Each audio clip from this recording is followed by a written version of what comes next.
Welcome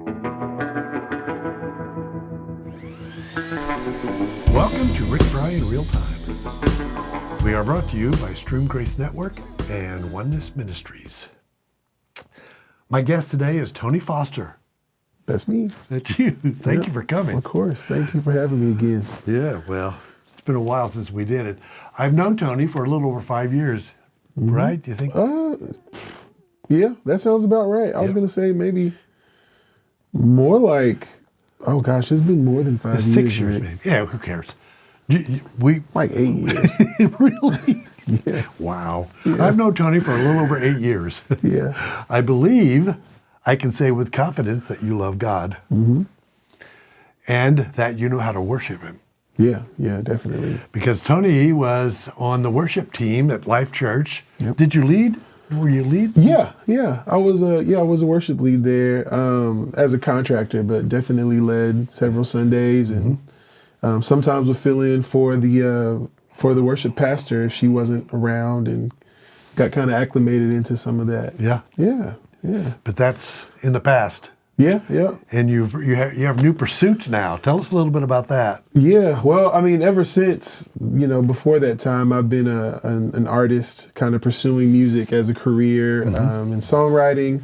And then also I run and manage my own brand, which is kind of a marketing platform for other businesses. And we try to be creative about helping people brand themselves with merch, with products, and also with their actual products, whether they're artists or businesses, companies, things like that. We just step in and figure out solutions to make them grow. Wow, that's awesome. Yeah.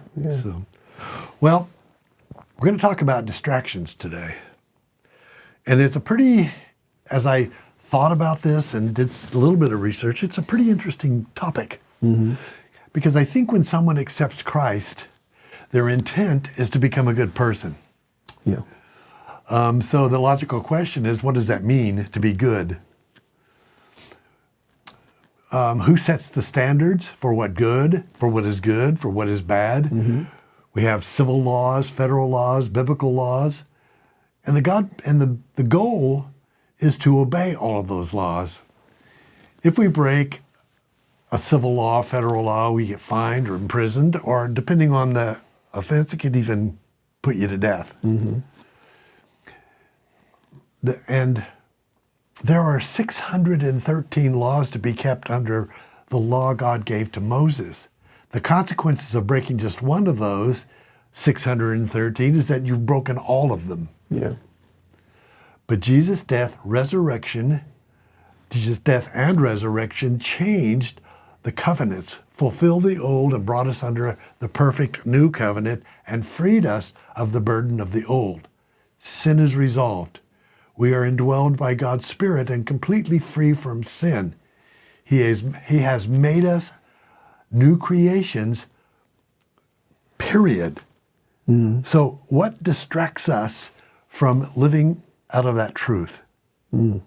That we are completely forgiven, the sin issue is resolved, and now we are new creations. We are perfected by God's plan. So why do we not live out of that truth? I'm going to read a couple of scriptures, and then we'll discuss this. And this is Hebrews 4:10. As we enter into God's faith rest. No, let me start again. As we enter into God's faith rest life, we cease from our own works, just as God celebrates His finished works and rests in them. That's the Passion Translation.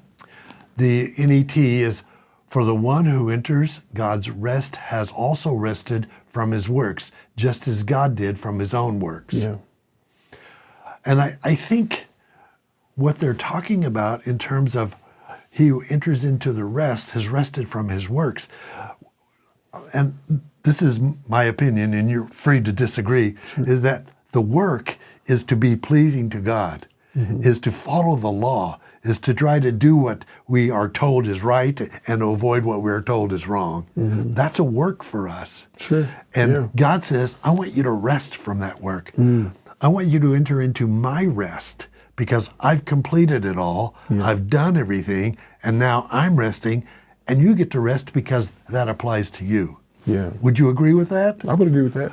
Okay. Yeah. And the second verse is from John 17:15. I'm not asking you to take them out of the world, but that you keep them safe from the evil. Now, I've used this verse a lot in my podcast, and a lot of translations add the word one after evil. But as I studied this verse and I tried to figure out what is the evil that he's protecting us from, keeping us safe from, I believe it's the distractions Yeah. of believing that we're not enough, that we are broken, that we are still sinners saved by grace, which I hate because we are saints. We are not sinners saved by grace. We are now saints. So, all of that to get to this point. What do you see as major distractions in life?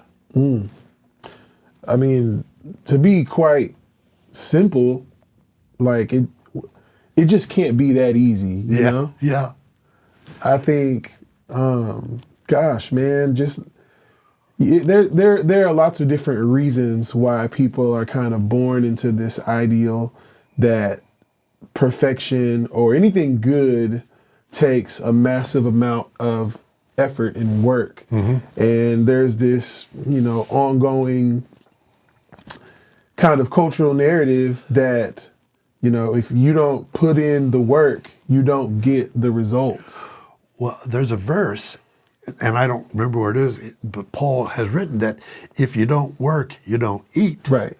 Well, that's taken out of context because there were people in that city, I think it was Galatia or Ephesians, that were just decided they were going to live off the church. Yeah. And they were not going to do their job. Sure. Yeah. So it's not about what you just said, working to earn Right. God's pleasure.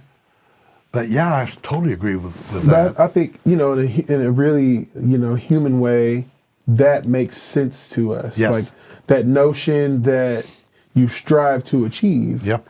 And so if you're telling someone that Jesus already provided, he already gave us the pass. Yeah. You know what I mean? Like, The ticket. you ever been to like a major amusement park like Disney World, you pay an entry fee, but then when you get there, there's lines to all of the rides. Yeah.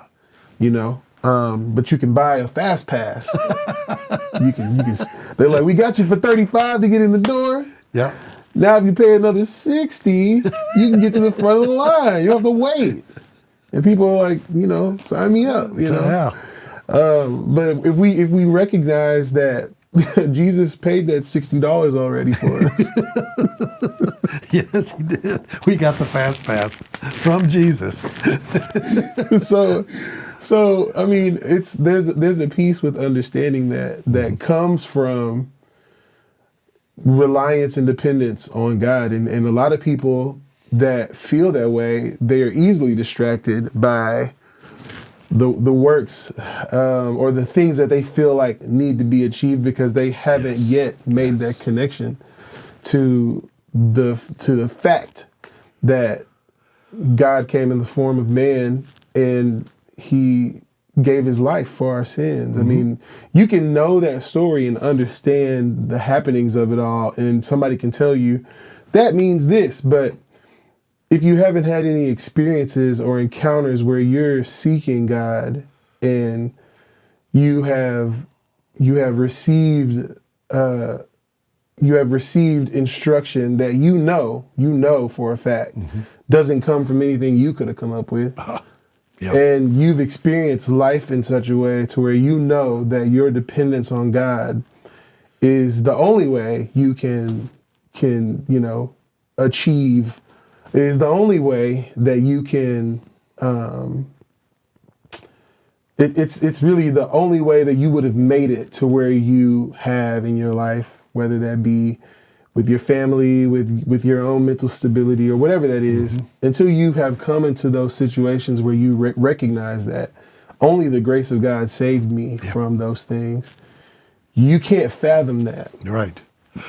Some of us, no, probably all of us, still deal with the memories of my Yeah, past. man. Yeah. And the truth is, those memories are dead. Those memories are forgiven. Those sins are gone. It's as if they never happened. And yet, they're still up there. We still visit them Yep. and we go, and sometimes I just cringe Yeah. at what I've done. And God says, it's over.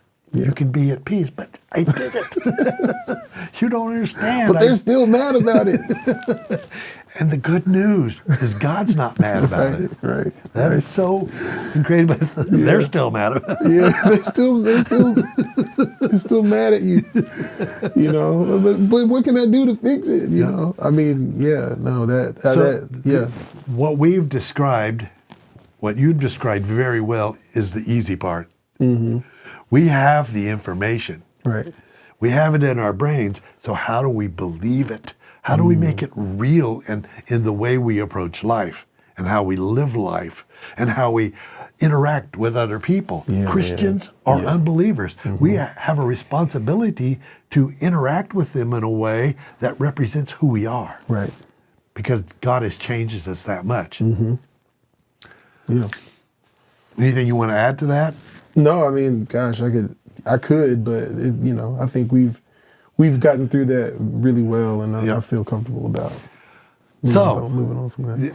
And you've sort of touched on this. What are we distracted from or to? That's a question that's pretty difficult to answer. Yeah. But we've talked about we're distracted from who we are. Yeah. So what are we distracted to? My problem, the thing I deal with, is that I'm not enough. I'm not smart enough. I'm not educated enough. And I also have transitioned the relationship I had with my own dad to who God is. And my dad was absent. So I feel like a lot of times God is absent from me. Wow. Yeah. Yeah. Yeah. So we have to figure out, and somebody would ask me, well, how long did it take you to figure this out? And I said, well, ask me tomorrow. Right. Yeah. So we have to figure out who are we? Who are we, Tony? Yeah. I mean, just to answer kind of the first question you asked about, what are we distracted from, and what are we distracted to? I think, the word says that he will give us the desires of our heart. Yes. Right? I wonder sometimes, and maybe, I'm speaking from my own personal just point of view, but I wonder sometimes if people have actually taken the time to examine what their heart's desires are. Like to even sit and ask yourself, what do I truly desire? You got to be pretty focused. Yeah. In order to have that conversation with yourself to even figure that out. And so I for me personally, that was what I was distracted from, because I was so busy handling the needs and desires of, my wife, my family, my community, my students, to where it took me a while to ask myself, hey, yes, that's great. That's necessary. That's important. But what does your heart desire? And I'm like, well, that everyone be well, that we all get along and we all love one another and we all find Jesus. And I'm like, that is, yes, I do understand that is a desire of yours, but like, what is in your heart? What is trapped in your heart?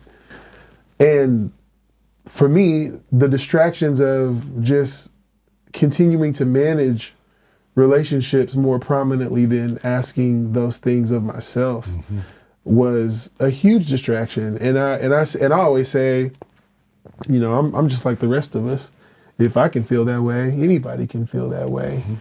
And there's a good chance that a lot of people that are so distracted, they do so because there's activity at our hands and in our faces and everywhere. Right here. At all times. At all times, we're stimulated by something. Yeah. In a way that we could have never prepared ourselves Yeah. for. And so just being centered enough to even ask the question, what do you desire, is something that I think, having those kinds of conversations with other people, other followers of Christ, other people that you trust, that you are in community with, Sure. that can go a long way. Go a long way. That can go a long way to like finding accountability, looking through and discovering where your desires align with other people. That's a powerful tool, and I think ultimately the enemy, which is our distraction, seeks to keep us away from doing that. Isolated. Yeah. Yep. That's huge for the enemy, to keep us isolated. I call it rugged. Well, I've heard rugged individualism as the term. Yes. Is the term. That's what every man wants. Smoking Marlboros on a horse. Riding a Harley with a leather jacket. Harley, on. okay, that's good too. Either way, I'm saying. It's rugged individualism. Yeah. You said something that I think you said, for all to come to Christ, for all to be happy. There's nothing wrong with pursuing happiness. Right. I used to not believe in happiness. Yeah. And, but I don't think we come to that of our own fruition. Sure. I think we are inspired by Holy Spirit that here's the desire of your new heart. Yeah. Is that you love each other, that you love God, that you love the Father the way He loves you. Yep. And that, I don't love well. I wish I could say I did, but I'm impatient with people. I have expectations, but most of all, I have expectations for me that are greater than any expectations I have for people. So my desire is to live at peace in myself and with the people that I'm around in community with, as you said. So that was very well said. Yeah. Yeah.